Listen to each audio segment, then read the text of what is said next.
Good morning, everybody, and welcome to today's episode of Market Check, brought to you by BB. There is no second best daily YouTube live stream to talk about markets. Happy Wednesday, happy hump day, happy middle of the week, however you choose to celebrate it. It's also a happy or unhappy CPI day. Regardless, though, guys, we're definitely going to have to talk about the print this morning and kind of where we think that will take the market going forward. But I'm Tommy. You guys also know me as Snorlax. I'm joined by Tucker, Unbothered Chef Jackus, and of course, Prometheus. So yeah, we're going to cook a great meal for you all today on Market Check. Before we can do that, before we can talk about CPI print, before we can talk about how the market's been kind of flip-flopping this morning, and of course, where we think it's headed next, I'm going to need you guys to smash the like button. And truthfully, we've really let you guys slack off in that department over the last few days. But I'd love if you guys could do the needful and smash that like button, slam the like button, destroy the like button, whatever justification you need to hit it. We would be very, very appreciative ultimately.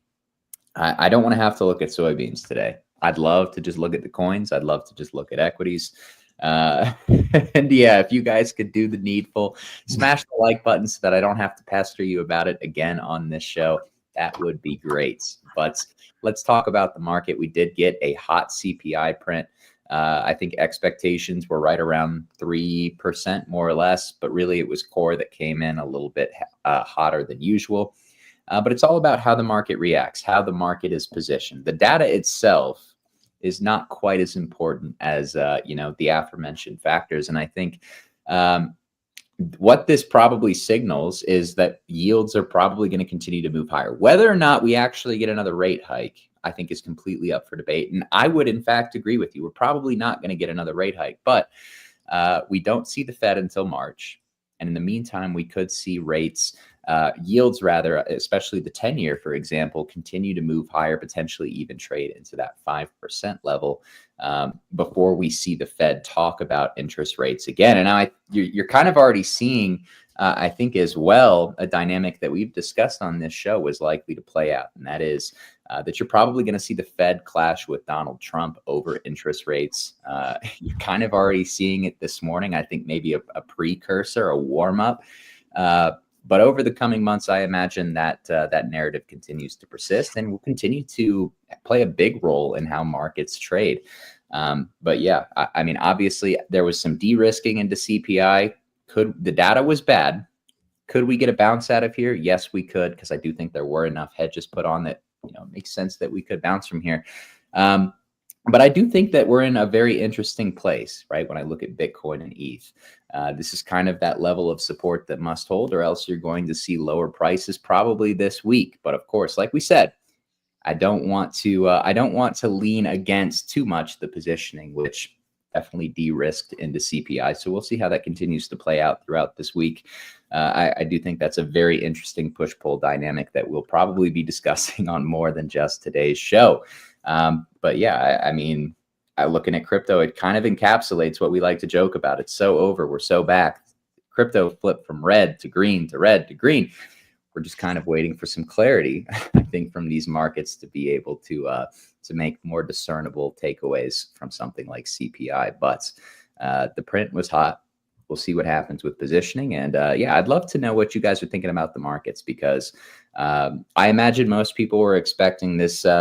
Anytime we have anything in macro that doesn't come exactly in line with expectations, it's worth discussing the potential implications for the market. But I'd also love to talk, talking 2, 3, 4 weeks out as well, kind of where we see the market trading. How are we doing, guys? What are we seeing in the markets? Any thoughts on CPI? Any thoughts on the market that I have not mentioned in the introduction? I see, for example, BNB is very strong. We're definitely going to want to talk about that. But how are we doing, guys? Doing good. Yeah, we got a little bit of a hot print. Bitcoin didn't love it. We quick to actually, but I mean, look, the data we're getting now from CPI, like we've talked about, like people have talked about, is from a year ago, right? There's a 1 year lag. So we are seeing inflation data from last year, basically right now, right? Um, I think we've seen it come down considerably since then, so we should have better prints in the future, but that doesn't mean that we have to get better data in the short term. And somebody asked a good question today in the Discord. Somebody was like, "Can we stop QT while having not ideal CPI prints?" And I think that's the biggest question because we've talked about before, like we don't need direct QE, right? Like look at 2017, we had the Fed balance sheet going sideways. Um, is my Wi-Fi bad? I don't think so. Oh, okay, that's you. That's you, booty bandit. That's you. He just wanted you to say his username, Tucker. I know.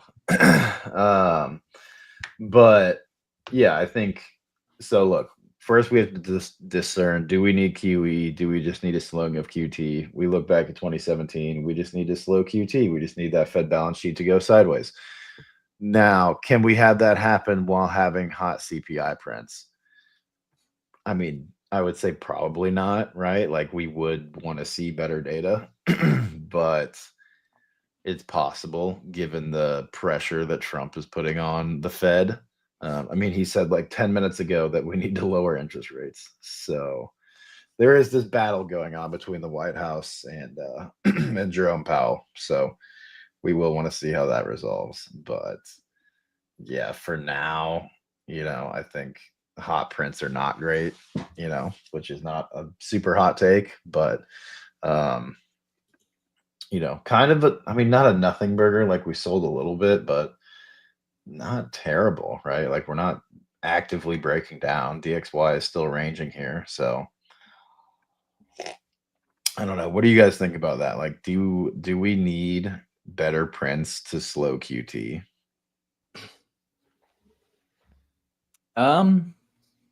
I don't know quite what the rhetoric is going to look like personally, but obviously we've kind of been discussing.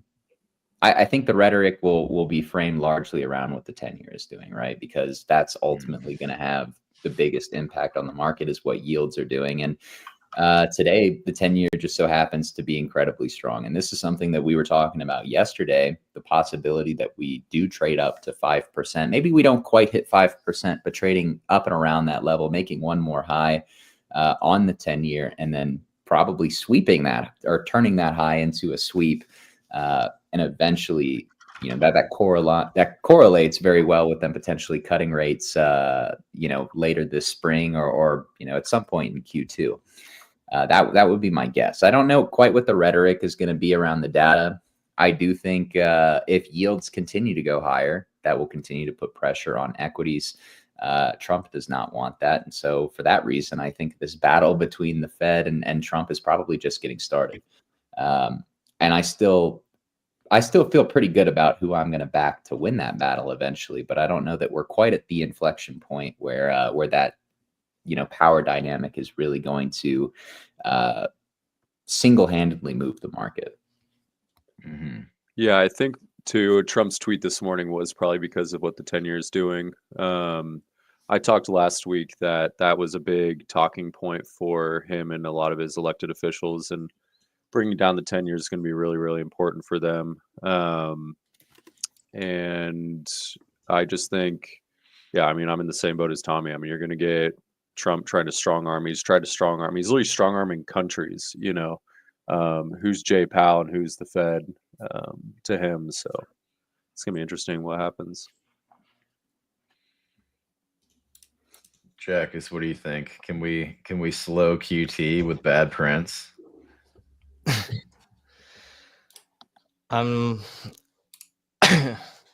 I think the CPI is relatively muted, and I'm not seeing it go crazy from here.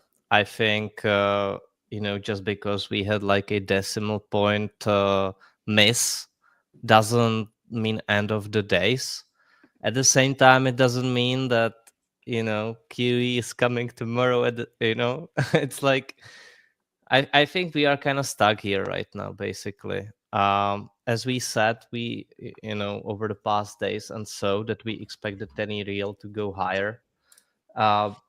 which is what's happening right now. And we discussed this with Tommy. The 10-year likely goes above 5%.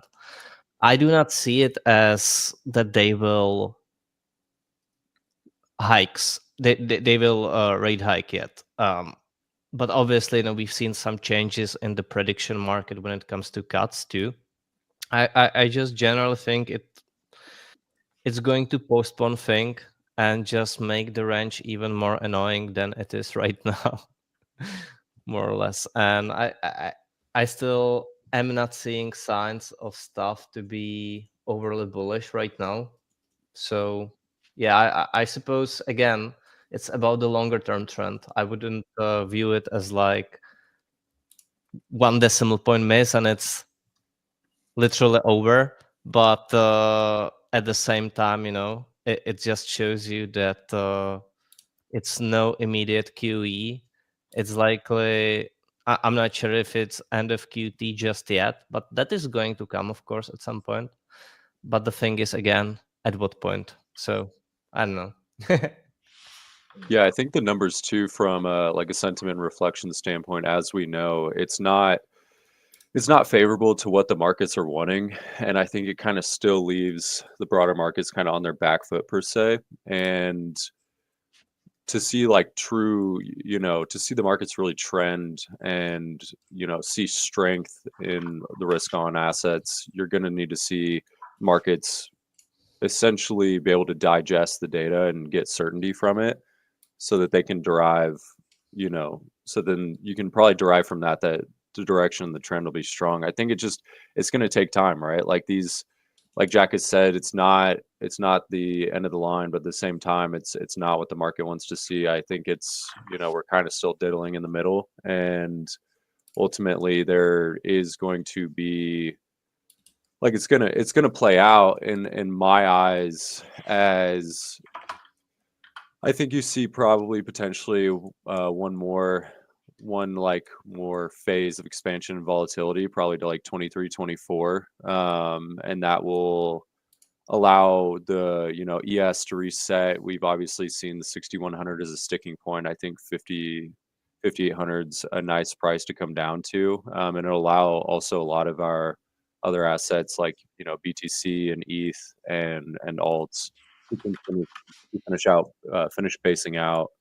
And then from there, I think you probably see, because this is old data also, like the data is, a quarter old. This isn't new data. This is still this is still Biden's essentially data. And, a lot of this recent price action and behavior was based off of a slowdown in industry and the economy due to what the tariffs would be doing. And like we've seen, he just uses it as a way to strong arm countries into giving the United States a more favorable position, but not actually implementing the tariffs themselves. So we could come out of this pretty quickly, in my opinion. And if we do get some good data, a few months in a row of good data, I think that it will give the markets what they need, like kind of the pill that they need to digest and realize that there was a potential overreaction to the downside from the markets and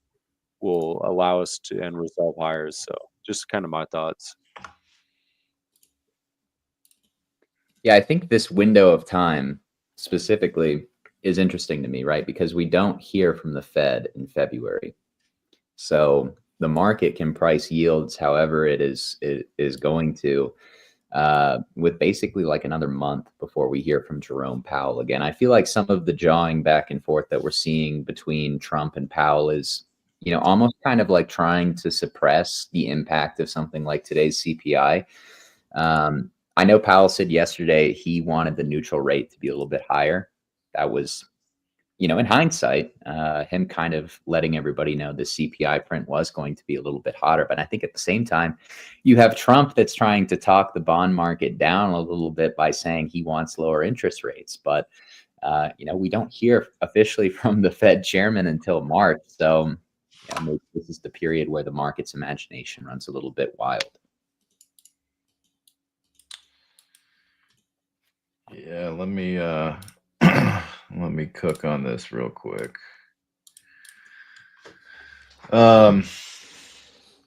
So somebody in the chat was saying that we're not going to get QE and alts are cooked. And going back to this, we don't need it, right? We don't need it. And I would just like to point out that Trump's presidency in 2016, okay, was the 2017 cycle,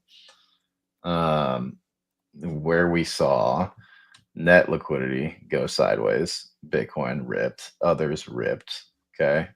Somewhat the same thing is happening now, even though that has been happening, right? Like this whole thing right here is basically what's been going on, right? Where you've had net liquidity just go sideways. Specifically the Fed's balance sheet, if we zoom in a little bit, was doing nothing, was going sideways, right? Which is all we need right now. That's the key question in my head right now, is like, can we just stop this from going down and can we go sideways, right? Which is what we just talked about. Now to look at others in Bitcoin, right? Obviously Bitcoin ripped. Others, the bottom was basically the beginning of the year. We obviously have not seen that. You know, this is slightly different for others, right? I will give everyone that. Like this is a different look, a different structure. Obviously, we haven't seen, like if we put on this too, which I know this is a lot of data, but you know, wait, what did I just do? This new pane. There we go. Right. You put on ETH BTC. This is somewhat different, right? Somewhat different. The bottom was January. We still are trying to bottom on ETH BTC. So our risk metrics are measurably different while net liquidity is the same, right? Bitcoin essentially the same. The Fed's balance sheet is what's different and what is affecting these altcoins, right? We need it to go sideways and not down. So I mean, I'll point out this again, just with ETH BTC. Okay, you didn't get huge green candles. That was March. Okay, this was April. Okay, it's February, so not gonna throw in the towel quite yet. But obviously, this looks much different than these structures back here. This was putting in higher lows. This was, I mean, ETH had just, you know, been incepted basically, so of course it's going to look different. But at any rate, these altcoins didn't get a massive pump until, you know, March, April, and they topped in June, basically both of them. This one topped in May, but I still don't think that's off the table. But we do need to see that Fed balance sheet go sideways, so that's kind of all that matters at this point in time. Like I still think you're in this spot for Bitcoin, right? That was that, you know, we'll just do it from here. Like I think you're probably in this area for Bitcoin, the first consolidation after a big leg up, of which you didn't retest this, right? I will point out you did not retest that at all. Max pointed something nice out the other day, simple moving average, of which we can debate, of course, whether this is SR or not. But let's see. Hold on. Yeah, as much as I would like to not talk about the Fed, unfortunately, we do have to talk about the Fed. So we were able to not for a long time, which was super nice, but okay. And then we need to make this 111. Wait, no. I'm in log. What am I doing wrong? Wait, did we actually put tariffs on Zimbabwe, or is that just a joke comment? Is that real? There's no way that's a real. Yeah, That has to be a joke. Yeah. I think that's See the $50 million in condoms to Mozambique. That is crazy. Did you guys see that? Wait, what? actually? Yeah, we sent I think $50 million in condoms to Mozambique to prevent HIV and AIDS. Only on That's a lot of condoms, man. That's a lot of condoms. Why is this only not on market check, man.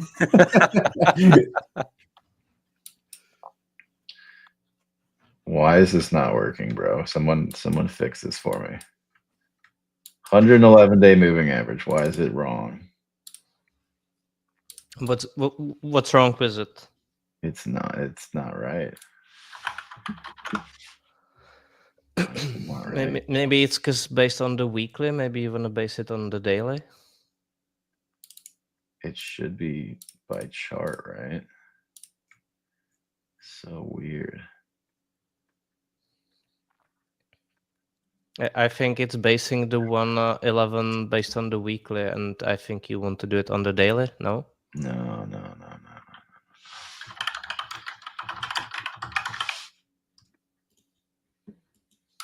Let's try this one.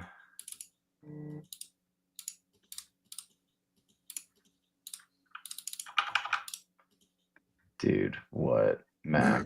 Where's Max? It's not right. It's literally not right. It's so weird. What if you just pull up because it's the pi cycle top indicator. Why don't you just pull up the pi cycle top indicator? Yeah, See if you can just turn off one of the bands. That's gonna piss me off though. Okay. One of these is good. One of them's not that good. Okay, hang on. Yeah, there we go. There. Yeah, see, that's what I'm talking about. MA111. Yeah, why is it nice? And let's make it blue. I like blue better. And let's do this. Full. There we go. Okay, look, yeah. Boom, boom, boom, boom, boom. Every time it hits it, it's a bottom, you know. Now, this was different, right? Measurably different. Did not just tap it and bottom, but we are there right now. Okay, we are there right now. So losing that would be not great.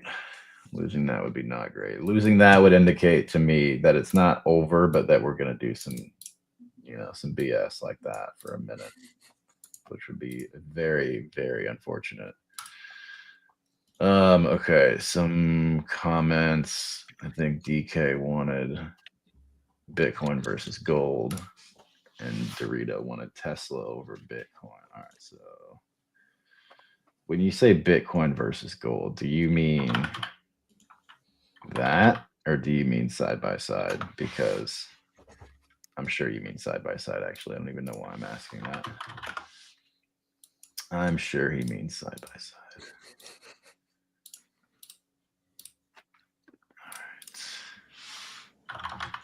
Gold. Whoa. The VWAP cloud. All right. What am I on weekly? Yeah, we're gonna have to go lower.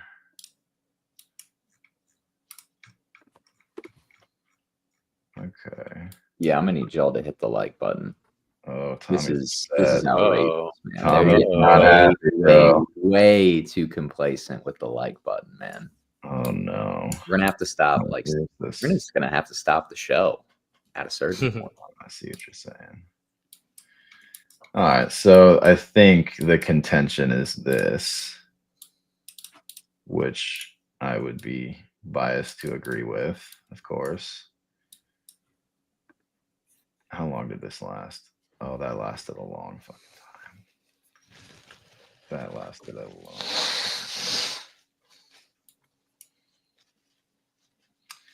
I mean, this looks like more like Bitcoin in 2017, honestly, where, let's go back.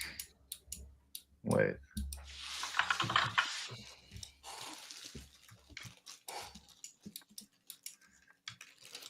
Where you were just, just chatting. Just chatting, just, Yeah.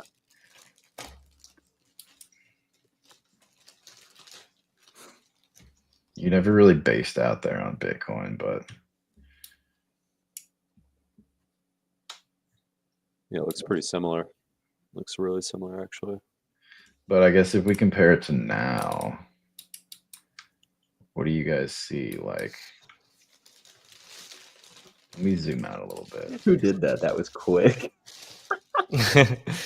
What? Oh, just somebody in the comments got nuked, and I didn't even do it. But just like I read the comment and immediately Was that zapped. Jackus? Jackus ju- nuked him that- for sure. There's just some guy who repeatedly comes here and just complains every single day, never shows up when he is wrong. He's been here for a while, just a perma hater. Whenever, we discuss something, it plays out, never shows up, never shows a word of gratitude every single time. Things are bad and people are toxic. He is here being toxic. Just tired of these people, really. But it's the sign of the times we are in, pretty much. But you know what I learned? Good times come around again. I think this is more so accurate. Where it's like, here, and then you put in a higher low, and then you rip face. And then for the current consolidation, I know that doesn't look identical, but. And I mean, it's totally okay, right? To come be critical something. It's totally fine. Constructive criticism. But like some people just show up and what they say, haters are pathological lovers. But some people just really show up every single day to hate. Like it's their, joy of the day. You see that, right, Jackus? I'm seeing this, and I was of the belief previously that this is going to be the outcome for BTC.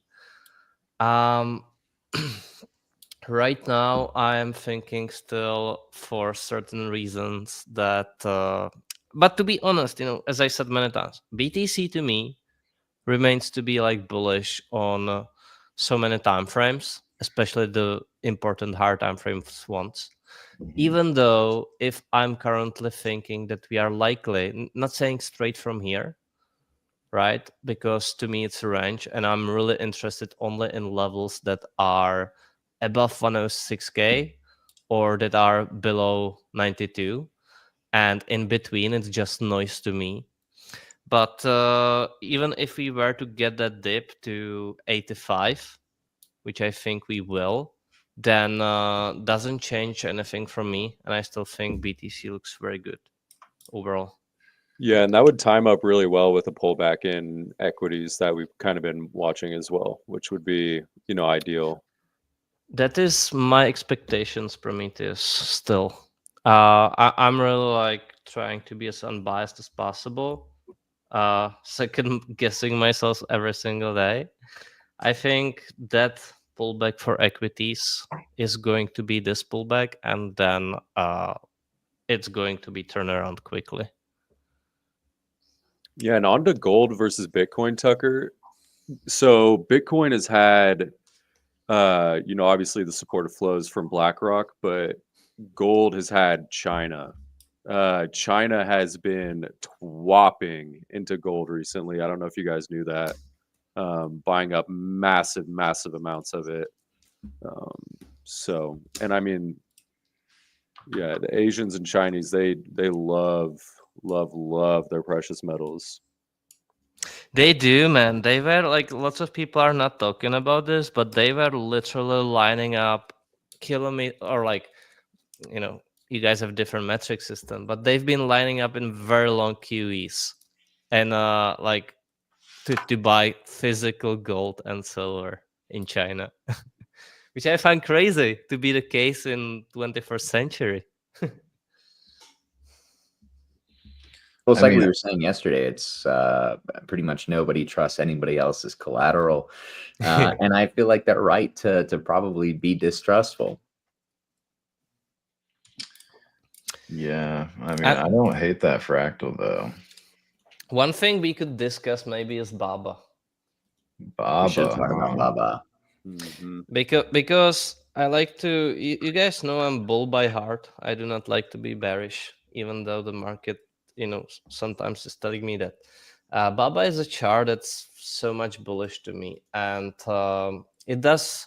I see. I see lots of similarities, sort of, with you know, Great Depression in the U.S. in 1929, because back then the Great Depression took 3 years of a bear market, and the stocks dropped like 80-90%.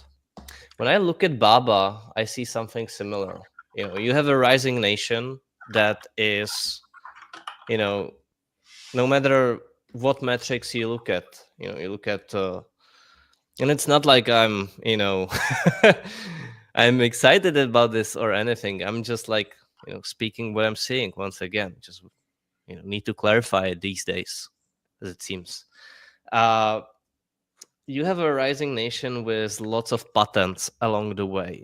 Like you see a steady decline in patents, for example, in the US, but you see a rising patents coming from China. You see the way they sell their cars, right? They focused on EVs a lot lately, and their production is going up and up, their sales. Versus if you look at Europe, for example, unfortunately, that's the play I live in. You look at it and you see a steady decline in the production and in the sales and everything. So, and then you look at, so you can clearly see there is a trend in the economic activity in that region. And then you look at, Baba, which has been in a 3-year decline, and you hear literally everyone telling you, like, stay away from Chinese stocks, blah blah blah blah blah, right? And it reminds me so much of the Great Depression in 1929. Because if we were to look at, for example, Dow Jones from back then, the downside also took 3 years, and then the market was bottomed.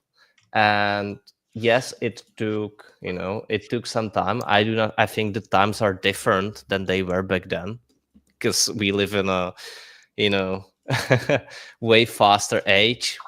Information spreads way faster and so forth, but I just see lots of similarities and a good opportunity in that regard. So I think investing in that region simply makes logical sense to me, and I think the chart is quite clearly showing this. I was saying this halfway through 2024. We had the first upside market retrace, and now we're getting another. It clearly shows that big money is buying down here. Can you get a Dow Jones chart back to the 1920s? Yeah, DJI. Yeah. Okay. Yes, you can. The third one. Or you know I that, Tommy. Goes back to the 1880s, I believe. Yeah. For real. That's crazy. This one goes 1890s, close enough. Close enough. 51. Oh, you're right. It said 97. I was like 1997. No, it goes back to 1897. Okay. 32. So you're saying You had the initial upside, right? You had the initial upside on the left in Chinese stocks, and then you get the big sell-off. You retraced basically back to the all-time lows, and now you're in that bottoming chop. And obviously, things are different. The bottoming chop is going to be way different. Nor do I think it's going to take, like 20 years or something, as it took back then. But these will be, in my opinion, historic buys that people will be saying they wish they made it, right? It's like people nowadays look at Amazon and they are like, I wish I bought in, post the dot-com bubble. I think these are one of those buys. And sometimes you want to, or most of the times you want to really keep it simple, right? Because you can always get these very conflicting thoughts, right? Like, oh my god, China, it's like, communist country, and like, why would Baba do this? Or like, where's the liquidity going to come from, and so forth. I think there's always tons of reasons to to convince yourself otherwise. And frankly speaking, people did that even with the Dow Jones index back then. Yeah. I mean, it doesn't, I mean, it looks a little different, but I see what you're talking about. I mean, that's crazy that you had this downside on Baba that is, you know, not akin to, but somewhat similar to the Great Depression. Like, and there wasn't really a Great Depression moment, but. Well, it was funny to me how, you got the test pump on Chinese stocks. Clearly, the market was not positioned for it as they went up 30 to 40% in basically like 2 days. And then immediately after, the first response by so many people was to start flooding Chinese stocks. Like, oh, this QE does not matter. The charts being bottomed and having huge demand out of nowhere doesn't matter. I'm just thinking to myself, well, I'm fading that sentiment because I can see, this chart looks floored, especially like, I won't say every China stock gives me a ton of confidence, but something like Alibaba, Yeah, it's not going anywhere, man. They haven't split or anything, have they? I don't think so. Because that No, would be, they haven't. that would not be good. What they did is they split their business operations into 6 different companies. Essentially, that's what they did to like improve efficiency back. When did that happen? March of 23, I think. So does that put these highs out of the question? If they're doing 1/6 of the business that they were? What do you mean by 1/6? Well, I mean, essentially what they did is they just split operations. You know what I'm saying, though? Like, so they took their business and they split it into 6 different companies. Is that what you're saying? Essentially, I mean, it's still under the same like umbrella, but yeah, I mean, they essentially broke it up from like an operational standpoint. I mean, it doesn't actually affect like income or revenue or like their profit margins or anything. It was essentially just a restructuring of the company itself. It's sort of like when you have 2 largest players in the industry, and then you find out they are both owned by the same company, which is not Like- something we have not seen many times over. It's like Procter and Gamble; they fucking own everything. Yeah. But the 2 companies, they compete with each other, which is going to keep them improving, being efficient, and staying above the market. But at the end of the day, they have just one owner collecting.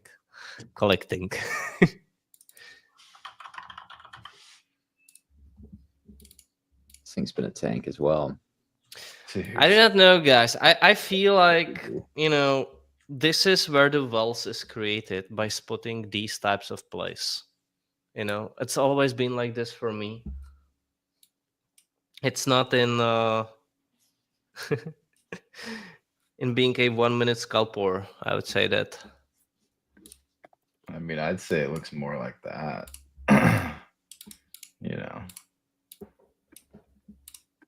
It does look a lot like Hood. Yeah. Fine. Like, are you right? Here or something. Basically, just larger time frame, but yes.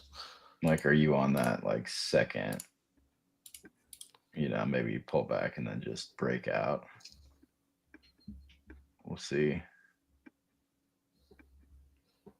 I'm going to keep saying I think there's a really big right tail in Chinese equities this year because, I actually think that China and the United States could end up making a trade deal. I know that tariffs are pretty much what's on the menu these days, but no, I think there's a big right tail that people are actually discounting, that China and America actually work together.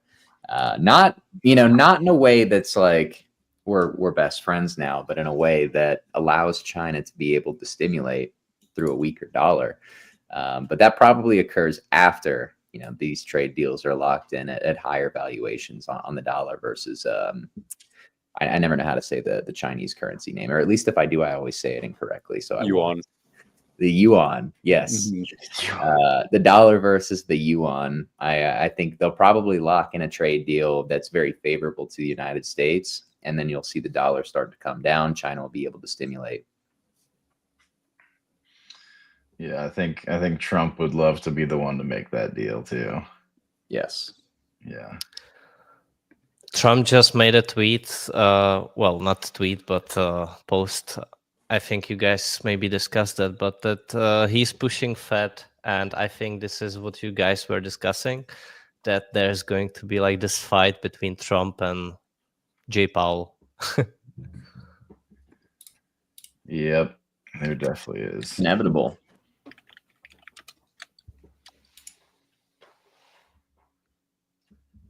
Inevitable that those two keep going at it.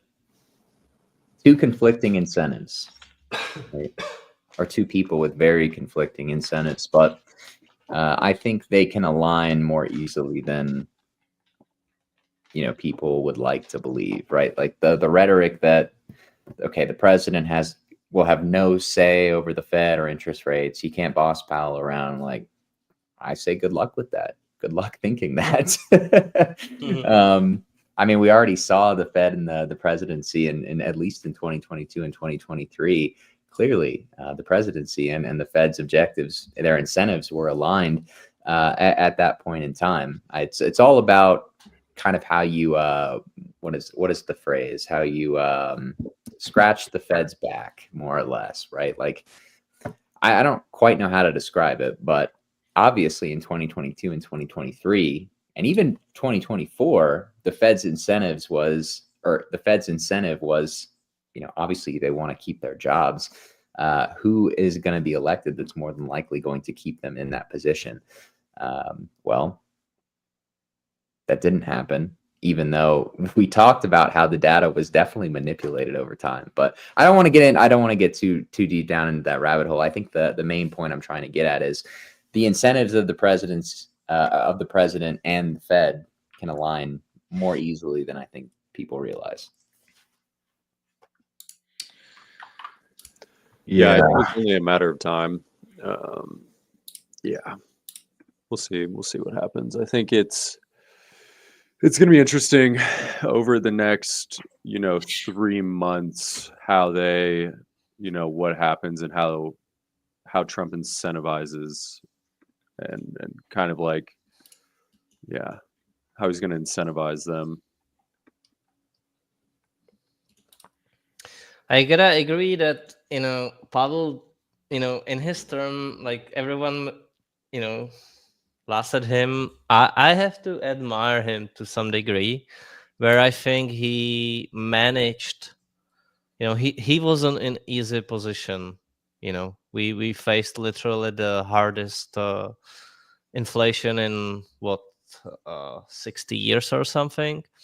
I think he managed, the situation all in all pretty well. Like there's lots of pressure on him, lots of people, people never really understand this, but like when you are in that position, you have like half of the people trying to pressure you into hiking rates, and then the other is pressuring you into lowering them, and you can never please everyone, but it's hard managing that pressure.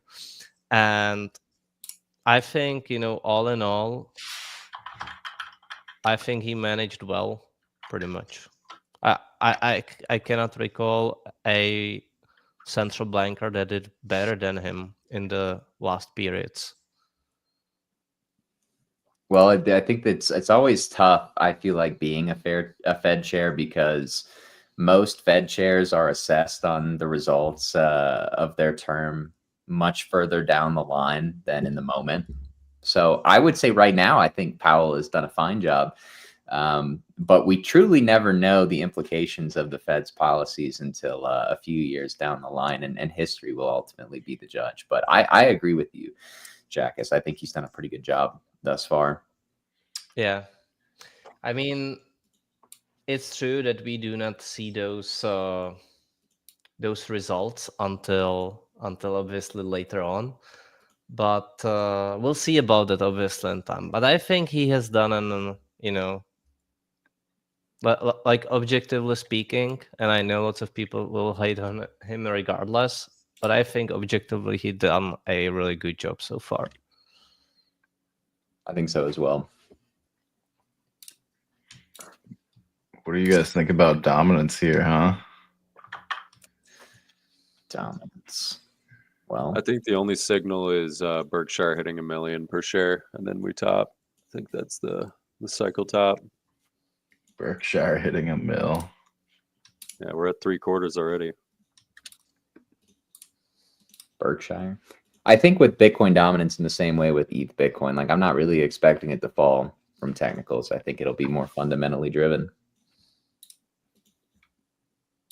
So it's going to be easy for us to call top on it again because, another big wick showing weakness, and it could come down lower, right? It could definitely come down lower because altcoins, especially over the last few weeks, have been so beaten down that any reversion bounces, you're going to see some big outperformance on altcoins. But I'm not in a rush to call the top on this until I think that Bitcoin has officially topped for the cycle. Yeah, I still think like to get your next leg up on Bitcoin, you're gonna have to see this drift higher, maybe.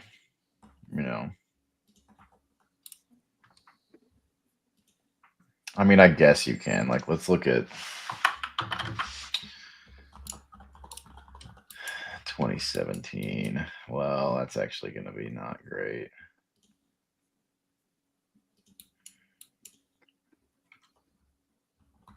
Yeah, I guess you had it dropping. Here was the big drop, though. Here was the big drop.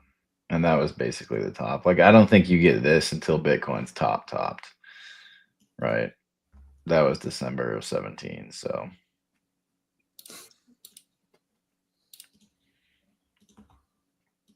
I think people are in a very big rush to call the top on Bitcoin dominance, and they have been all cycle. But again, I'm going to keep saying it's like you just pointed out, Tucker. It's not really one of those things that's going to roll over until Bitcoin dominant or until Bitcoin USD is top for the cycle. I think the primary difference that we've seen this cycle versus previous ones is, people would buy majors knowing that, okay, cyclically these should go up.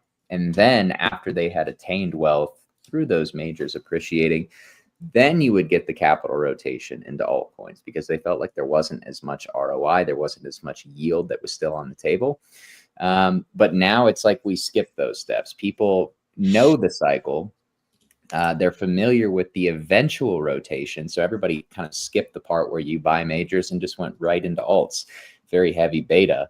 But the market, I think the market still needs majors to go higher. I think the market needs that wealth effect, or else any quote unquote alt season is going to be much more muted than what people want. ETH is pumping. Yeah. Bitcoin's up over %. Well, We're gonna whip. I mean, we always whipsaw the top and bottom of every wick on CPI. CPI, though, also the past 5 times has marked the local bottom. So I said yesterday, I could see this being a local bottom. CPI positioning, you got a full moon. I think it'd send Bitcoin back to 106 to 108K, but I don't think that that's actually what's best for the market. You're just going to prolong these altcoin downtrends, and that, in my opinion, is not at all a good thing. Yeah, I think we see ETH sweep 29. I mean, it's 29. a lot of 9. Oh, wow. That would be something. Yeah, and then send it back down. That's what I think happens. Yeah, if you get people opening shorts into demand, they're gonna get squeezed. I mean, I still don't know. All that liquidity stacked up there too. I mean, it's just asking to get taken. Like, I tend to think we see 29 as well. My only question is whether we because I'm seeing that we're going to get some decent bounce from the market sooner or later. My question still remains: is ETH first going to step to like 2.4, 2.3K first, and then go up there, or is it going to do it vice versa? And that That I'm not sure of. Is there news, or is this literally just hedges? This is positioning. I mean, this Yeah. is people shorting bad news and getting squeezed. Hold on, let me make sure Trump's The not. exact same thing happened like 2 weeks ago, right? Putin invited Trump to Moscow. He's trying to end the war in Ukraine right now. That's what's happening. Yeah. I don't think that's why we're pumping, but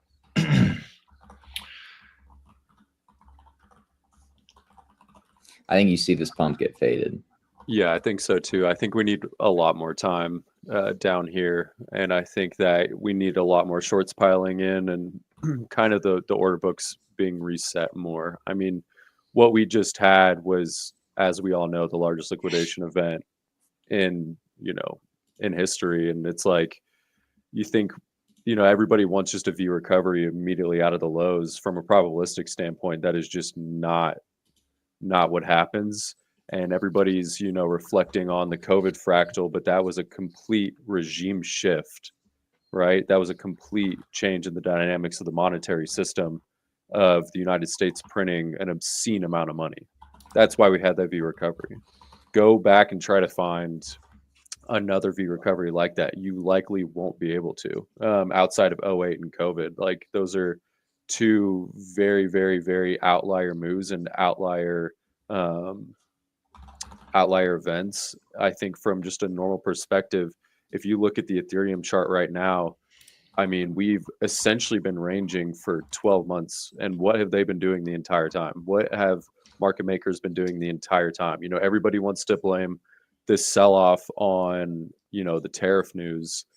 I disagree completely. I think it was market makers taking advantage of retail like they've been doing this entire cycle.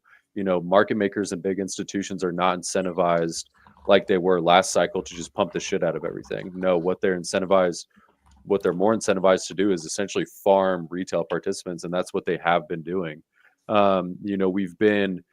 When we had our initial pump up to 4K on Ethereum, we came back down and grabbed that 8 month supply.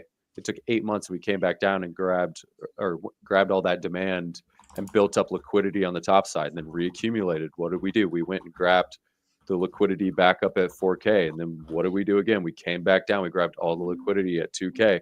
We're just rinsing both sides of the range. And it's just been systematic, and it's been the same playbook back and forth, and like Tommy was saying, we don't have all season until we have BTC, in my opinion, put in a significant top, and arguably it won't mark BTC dominance coming down and ETH BTC going up will not happen, in my opinion, on the top for Bitcoin. It will take months for that to form and months for that liquidity to rotate elsewhere into the rest of the market. So it's just a matter of time. Like, I think the rinse that we had was a healthy flush. We grabbed literally every bit of liquidity from the August September lows. I think we reaccumulate down here from a probability perspective, and we go back, and guess what we do again? We run all the liquidity up at 4K. We've been doing it time and time and time again. So all these shorts piling into ETH, in my opinion, are not SAFU. I think that if you are trying to short these lows and you aren't already positioned, you are on the wrong side of the trade, and you're on the crowded, like, that is a crowded trade. And I think it is just becoming consensus at this point, like short Ethereum, long Bitcoin. And eventually when those shorts get blown out, they're going to get blown out in a big, big, big way. Like, it is not going to be pretty. And arguably, you talk about the OI that's been very, very sticky on Ethereum, Tommy. It is pertinent to understand that a large portion of that OI is potentially, and not even potentially, is the amount of shorts that are in the market and in that ticker.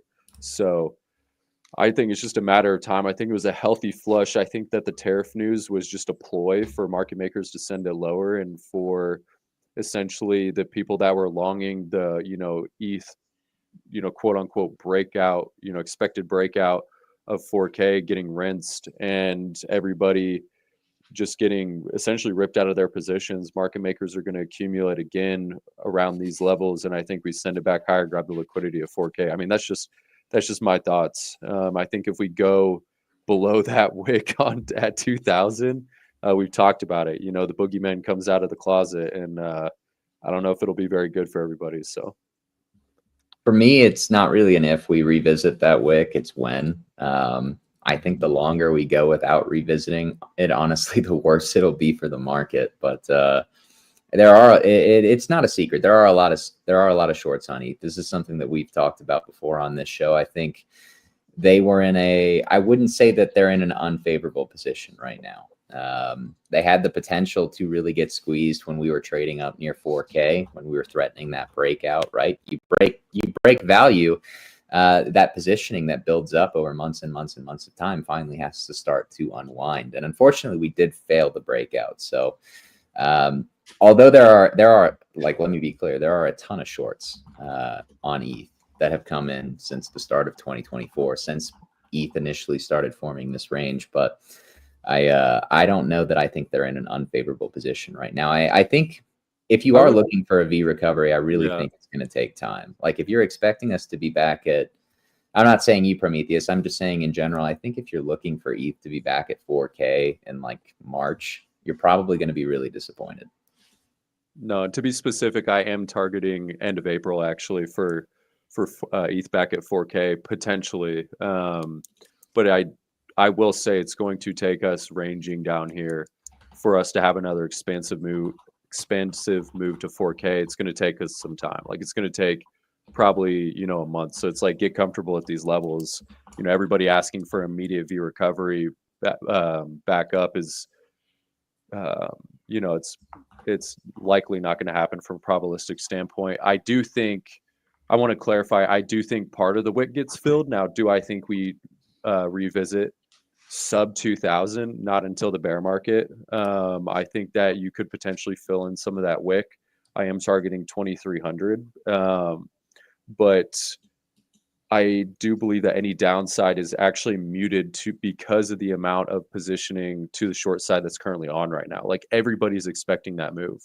You know, and as we know, it's like, what moves the market the most is the, you know, unexpected headlines and, you know, the big tail risk events and people that aren't positioned for it. So just like we'll see in the S&P, in my opinion, you have a, you know, heightened vol and a heightened VIX. And what happens when you have, you know, quote unquote bearish events, they are often muted because the large amount of positioning to one side.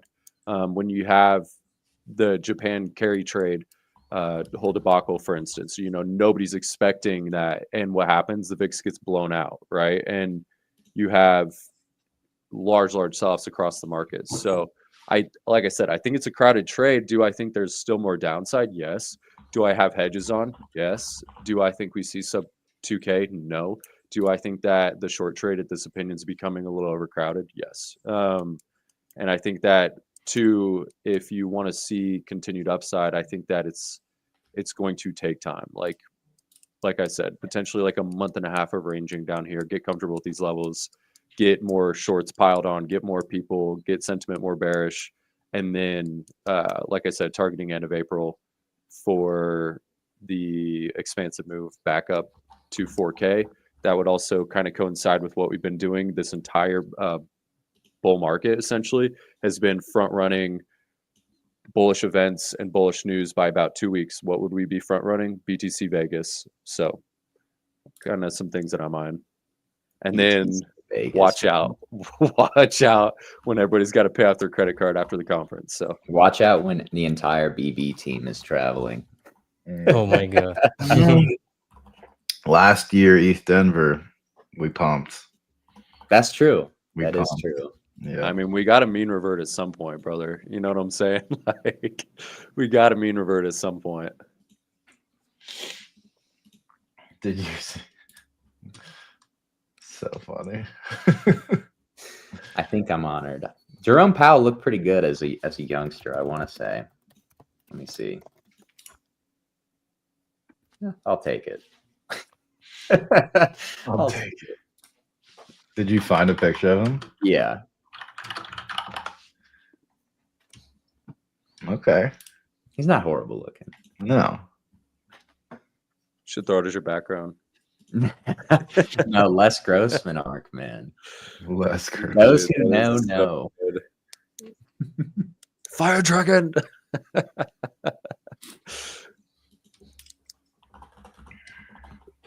Oh yeah, I'll show here. I mean, can't they just look it up though? I was thinking like show us. I mean, don't you guys have Google as well? They don't have Google. Hang on. Can we talk about how good Sol and B&B look? There he Oh is. my gosh. Who's that? Tommy. Tell me.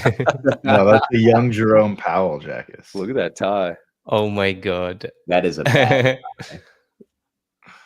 He knew he's going to rate the hikes.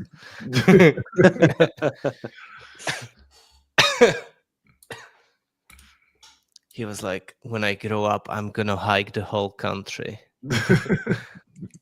And then quantitative tighten them up. Oh my god, jackets. Yeah, they're saying. What do you guys think of this? This is something that I've been like saying for a while, you know, like people are like sentiment is bad, and I'm like, yes, but like sentiment has been bad for a while, and I do not think it I'll be honest. needed to get any worse. I really don't think sentiment is as bad as people think it is. Personally, No, it's I the really 49K. The 49K wick sentiment, that was like, you want bearish sentiment. No, we were talking about this. Something we mentioned after market check yesterday. It's like the bull versus bear conversations. It's not bulls afraid. Give them the while we're crackhead grinding analogy. higher. That's what we need. No, It's not bulls like afraid as we're grinding higher. It's bulls loudly, very loudly proclaiming how wrong bears are, while price is grinding down, which I think is kind of the opposite of what you would want to see. But So, I see that too, but I suppose it also just to be as objective as possible, Tommy, and I agree with that too. That I see that, right? But objectively speaking, it will depend very much on who you see or like who you follow and stuff, right? So, like sentiment can be very much different for two people. guys, I think we're in anger. Okay, I think we're in anger because, yeah, I think we're in anger. I'm just gonna keep saying I think they have way more FOMO about missing a potential pump on altcoins than they do about lower prices. That I see, dude. 100%. I see that too. But we have yet to get to depression. Some would argue. Some would argue. I can't wait to get to depression. Then that means hope is next. For only with No, dark you got to go disbelief. dawn. You skipped disbelief, bro. You went Oh yeah, from we got, depression to straight to hope. No, yeah, we forgot about disbelief. This is a Yeah. suckers rally. this is a Tucker's rally. Can you put it back on? Can you put it back on the Wall Street? Yeah. So I feel like this cycle, we went from like 2021 was euphoria, and then end of 2021/2022 was complacency. I feel we went to anger and depression, and then we went to disbelief, but now we are back into anger and depression, and we never really left it. And I know it's different with Bitcoin, which is so confusing this cycle, because like if you look at BTC, it's a different story, right? Than if you look at alts or ETH. Well, I think this actually applies a lot more to like ETH and like some meme coin charts than it does Bitcoin right now. Right? 'Cause Yeah. We've seen a lot of this, right? We've seen capitulation. We've seen anger. Who shorted the market? That's funny. But we've seen that, right, with altcoins, but we really haven't seen it with Bitcoin. And I think too, on the way up, I mean, BTC, we really went from hope, right, with the ETF announcement to straight thrill. Like, I mean, the market flipped so fast from that 30K region. I don't know if you guys remember, like we were hovering around like 34, 35K, went to like 40K. And then just as soon as we saw the inflows from the ETFs, like it was crazy. Yeah.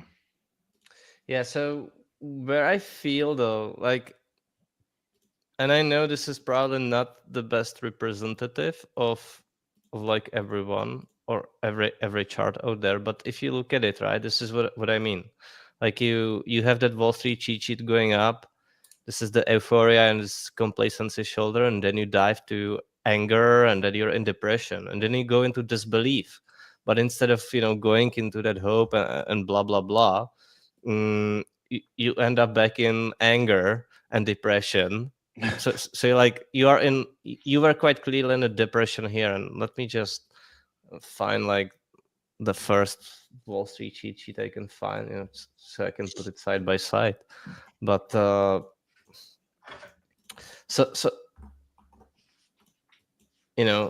you like had this, you had this big sell-off that ended here.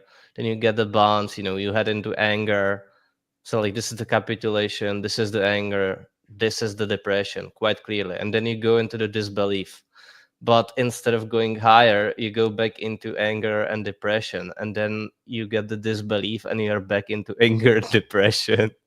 And it's like, we are perpetually stuck in this little phase. But it's obviously different when you look at BTC. Some coins will be in the depression stage forever. Yeah. It's what you're saying. Basically. But like, look at AVAX, right? And I'm just like, you can put it on most of these charts and the situation will be the same. You've quite clearly went through depression, and then you had the disbelief rally. But somehow you ended up back into anger and depression. And then you had, like, again, maybe, now we are going to like, maybe you slightly touched hope, like, yeah, recovery is possible, but you straight up ended back in anger and depression. So like, I feel this is the real representative of the market. Or maybe like you are back into, maybe as Tucker says, maybe this is just the anger and the depression of it. So who knows? But just whatever chart you look at, pretty much is like the same picture.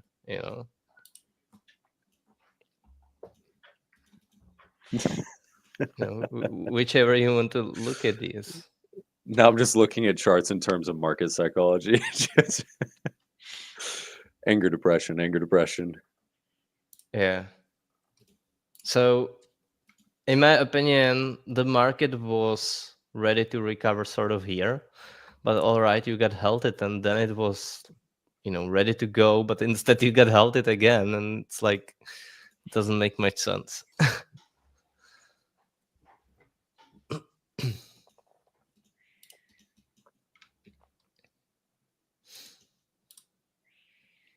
Phantom. God, they really rugged us on that Sonic upgrade. So is this technically the Sonic chart? I believe so. I mean, I'm sure you could find a different contract for it, but the listing would be basically straight down cents. I've got 52 cents on Sonic. Is that the same on Phantom? Looks like it, yeah.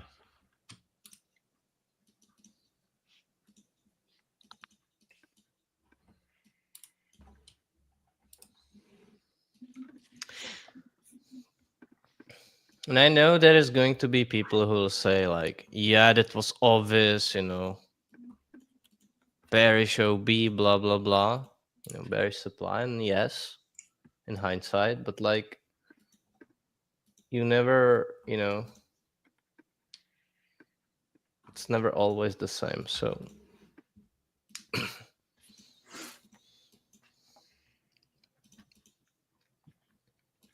I do not know. I think it would be beneficial for the market if these coins just continued basically down And then you can reset with quality stuff, and you do that ideally in like the next 30 days. And then some of these will enter these ranges and then have another pumps, and then you are ready to recover on the new stuff or stuff that has held to some degree pretty well, is my opinion. That would be the most beneficial for the market from here, given that everything failed to continue in December, where I think stuff was ready to go.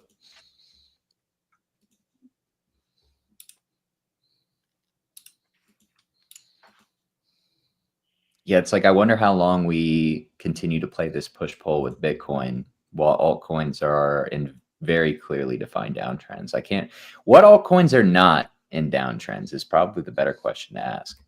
Yeah, that's true. Because yes, Bitcoin is in a high time frame cyclical uptrend, but these altcoins, man, I mean, they to me do not signal a V recovery. They signal lower pricing coming across the board for crypto, whether we do it now or whether we do it in a few weeks. Let's President to enter negotiations to acquire Greenland and rename it Red, White, and Blue Land. No way. That real? That's not That real. cannot be real. Yes, you can look it up on congress.gov.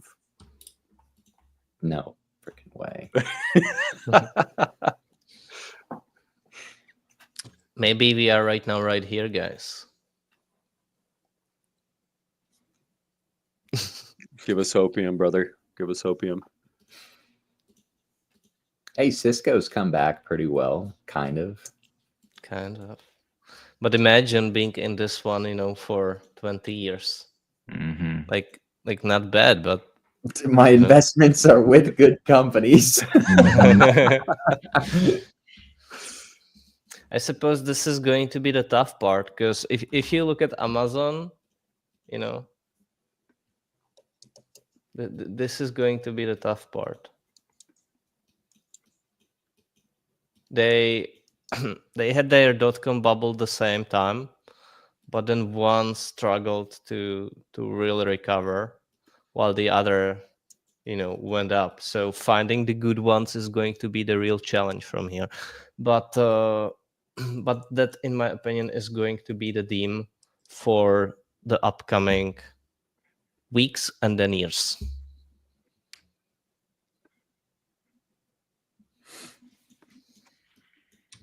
Yeah, a company I'm really watching out for right now is ASML.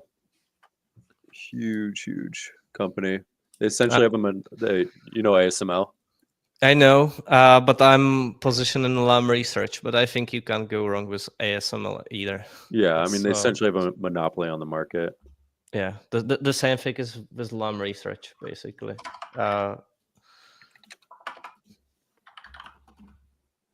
I just find LAM research to be slightly better in my point of view, but if you look at it, it's like they will be correlated to a big degree. So. Oh yeah. Both semiconductor companies, so both slightly providing different tools, but yeah.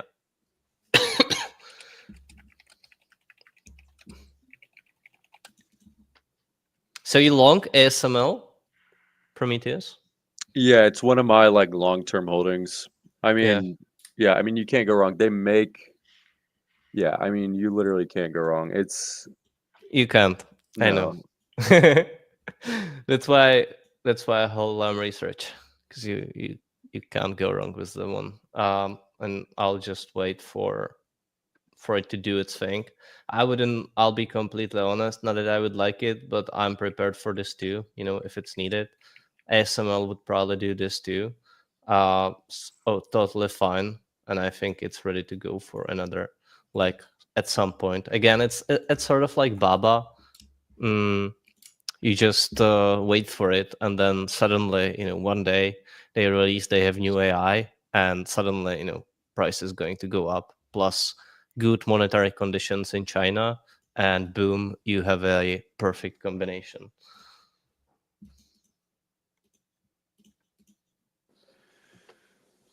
Yeah, I think company, I mean, speaking of like .com bubble too, I think a company that's literally in the middle of like their .com kind of like, or had their .com bubble burst and then is now on the way back up is Coinbase. I know that Tommy, you talk about like the liability issue, and I get the market price risk from them the holding them as short-term liabilities on their books. You know, if we do have extreme volatility, you know, then there is that pricing risk. But at the same time, I genuinely think Coinbase is something that you probably want to be holding for the next like few decades. I think that Coinbase is going to be the equivalent of Microsoft for crypto. You know, their smart wallet and everything, and what they're doing with Base, and I mean, you just can't. I think it's another company you can't go wrong with. They're literally the custodian for all the ETFs. They're in bed with the Fed. They, you know, there's been ample opportunity for other people to essentially to come onto the scene, and it's been very apparent that Coinbase gets kind of like the favorable hand from the Fed, and it's just a company that I would like to hold for the next few decades. I just think they're a great company, and I get the issue that they have with what Tommy's talking about, but if they do well and they don't blow up because you know, market doesn't absolutely nuke and all the boomers don't want out of their bag at the same time, then I think they should be okay. So Yeah, I think they'll be Yeah. fine. I've always just said I think if there ever is like, you know, risk that plays out in crypto over a long period of time, Coinbase will suffer for reasons beyond just the obvious. For those who aren't familiar with kind of what Prometheus and I are referencing, it's when ETFs sell coins. Those coins get custodied on the Coinbase balance sheet as liabilities. So if there were ever an event where you have a bunch of ETFs selling coins at the same time, Coinbase is going to be left holding the bag. And I don't think that means that Coinbase is, you know, fucked or anything, but pardon my French, but I I do think it's gonna, in times of distress, it will behave more like an altcoin than like Bitcoin. Whereas Bitcoin can weather the storm a lot better. Coinbase will probably puke pretty hard if you ever actually do have a large sell-off in the market. I think one of the best things that could have happened in the market, honestly, was the fact that the sell-off that we had a week ago happened over the weekend. It could not happen while Coinbase was trading on the New York Stock Exchange. ETFs weren't trading. Boomers couldn't sell. I think that was actually a big positive for the market. Guys, just one thing. Please tell me this doesn't play out. Like, because I was gonna ask Prometheus what is his intelligence on CLSK, because I know that he has done the research probably more than anyone. So I checked it, and then I was just like playing with it, and then but before, because I wanted to finish you up speaking, right? I mean, and now I checked it, and I'm like, fuck. yeah. I mean, I'm still very, very bullish on CLSK for multiple reasons. I mean, just from an asset perspective, they hold roughly $2.9 billion worth of, or they have $2.9 billion worth of assets, and their Yeah. company's valued at $3 billion.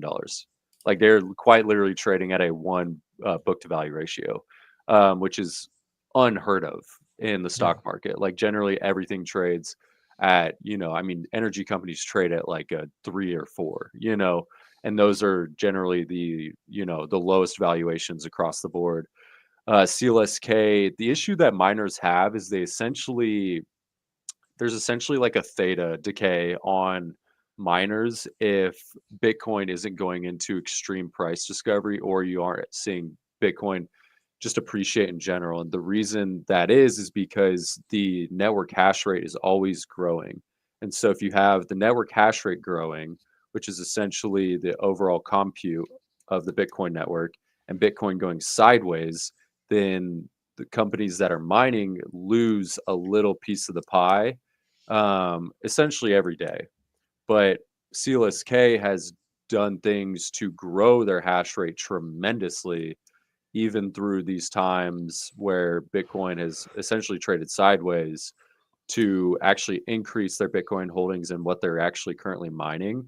Not only on top of that, they own like I think it's like 150 megawatt site in Tennessee, which is a huge benefit to them, because as we've seen, a lot of these sites, big data center, big institutions and big players that need access to large data centers are going to pay a huge premium for these sites. And these sites too are not easy to come by. Like they are not, it is not easy to, you know, hook directly up to a nuclear reactor, right? It's not easy to have this infrastructure in place where you can access 50 megawatts of power. And CLSK not only holds, I think it's a little over 11,000 Bitcoin as of their last earnings call, and they also hold huge amounts of infrastructure. They also have the most efficient Bitcoin mining fleet in the Bitcoin miners, which is also a hedge against a reduction or decreasing BTC price. Reason being is that they mine BTC for very cheap costs. They actually mine Bitcoin at like $45,000 or $46,000, which is crazy to think about. And when you're mining a tremendous amount of Bitcoin like they are, it's essentially an arbitrage play. And so there should be a premium on their Bitcoin stack, and there's not, which is fascinating in my book, where you have people that are willing to pay a premium on MicroStrategy, and essentially MicroStrategy's Bitcoin. For instance, you essentially right now in MicroStrategy pay a 1.6 to 1.7 NAV, or net asset value. So you are almost paying for $160,000 Bitcoin if you buy MicroStrategy stock. And the reason people are willing to do that is because people are infatuated with the idea of microsailor and infatuated with the idea of MicroStrategy being able to acquire all this Bitcoin. But if you're going to pay a premium for it, then you have to be asking yourselves, what are they going to be doing for your dollar? Essentially, how are they going to grow and justify that premium? And what I think largely happens is you start to see MicroStrategy's stock actually erode back down to around a 1 NAV, being that people come to the realization that MicroStrategy and Sailor are going to buy Bitcoin and they're not going to do anything with it. That's something that I've come more to a realization of, is you're going to have, everybody thinks, oh, Sailor is going to, create this, tremendous yield for everybody on their Bitcoin stacks, or turn it into a bank or whatever. I don't think Sailor gives a shit about that. All I think he gives a shit about, and from what he's said over the past, for several years, is he just wants to buy Bitcoin. That's all he cares about. He does not care about anything else other than that. And so to pay the premium that you are on MicroStrategy stock versus what you're paying for, some of these miner stock is crazy. They also, the miners have a super high short float. There's like 27% short float on CLSK before last earnings. And so if you get a slowdown in BTC hash rate growth and an increase of, tremendous increase in Bitcoin price, I think you see a lot of those shorts get blown out. And that's not even including what the stock should be truly valued at right now. So just some thoughts, kind of rambled. Good ramble. Good Thanks ramble. for the info that we would normally did not get. Actually. Yeah, short MicroStrategy. Well, I am in the camp that Bitcoin will outperform MicroStrategy into the end of the cycle, but obviously, if everything is going to leg higher again in a few months, we could be revisiting the statement that I just made. But no, I always am open to insight into the MSTR Ponzi, into Bitcoin miners, because I feel like it's a space that we're all kind of aware of, but very few of us actually have a deep level knowledge of to be able to explain like you just did. So thank you for that. And I think with that, it's a good spot to be wrapping up the show for you guys. We've been running for about an hour and a half today. So if you could hit the like button on your way out, I can tell you, I, for one, would be very appreciative. But you do have a few ways that you could potentially come join the BB family, guys. Come participate in the Discord on event days like that, or like this, rather. But starting with our premium Discord, guys, which I just mentioned, come join the family. You get 4 to 5 hours of daily calls where we talk about things that we saw in the market, any alpha that we might have, positioning that we might have. Of course, we also have separate channels within the Discord where we lay out those thoughts through text, obviously, occasionally even positioning. So check out the Discord, guys. That can be your go-to source of alpha for this cycle. And of course, if you're looking for your go-to tool for this cycle, we've got the product for you. That is the BB Terminal. Whether or not you are a lower time frame active trader, a long-term investor, and of course, whether or not you are an on-chain or that loves meme coins, you love AI agents with everything in between, we've got the product for you, and we're going to continue to build out functionality that will build the product into being, it's going to be an absolute juggernaut within crypto. I promise you that. So make sure to take advantage of it at these prices while you still can. And we were nice enough to bundle these two things together. Of course, we also have the BB Academy. So if you are looking to hone your educational base or even reach trading level mastery, we have the course for you as well. Come learn from the entire BB team, obviously all of our different skill sets and styles. Lastly, but certainly not least, maybe the volatility in the market has been too much for you. Maybe picking winners has been very difficult. After all, both of these things are demonstratively difficult, at least as far as in 2024 they were. So check out BB Wealth Management, guys. We have an SEC registered hedge fund where the team can manage your capital if you qualify. And a reminder that we trade digital assets in a way that looks to capture their asymmetric history for upside returns while also balancing the downside risk posed in any financial market. But we hope that you enjoyed Market Check today. We'll be back for another episode tomorrow at 11 a.m., 11:15, roughly within that vicinity is our start time. And we are live Monday through Friday whenever the New York Stock Exchange is open. So make sure to check us out if you enjoyed the show today. Of course, don't forget about Market Talk, hosted by King Wabi. He does a great job hosting those spaces, both through X on our Because Bitcoin account, as well as his own personal account. So make sure to stay following and subscribe to both of those accounts so you can be notified not just when they schedule those spaces, but also when they go live. Thanks again, guys. Y'all have a great rest of your Wednesday. We'll check back in tomorrow to see where this market is trading. But until then, guys, thanks again, as always. And of course, stay safe. Ciao.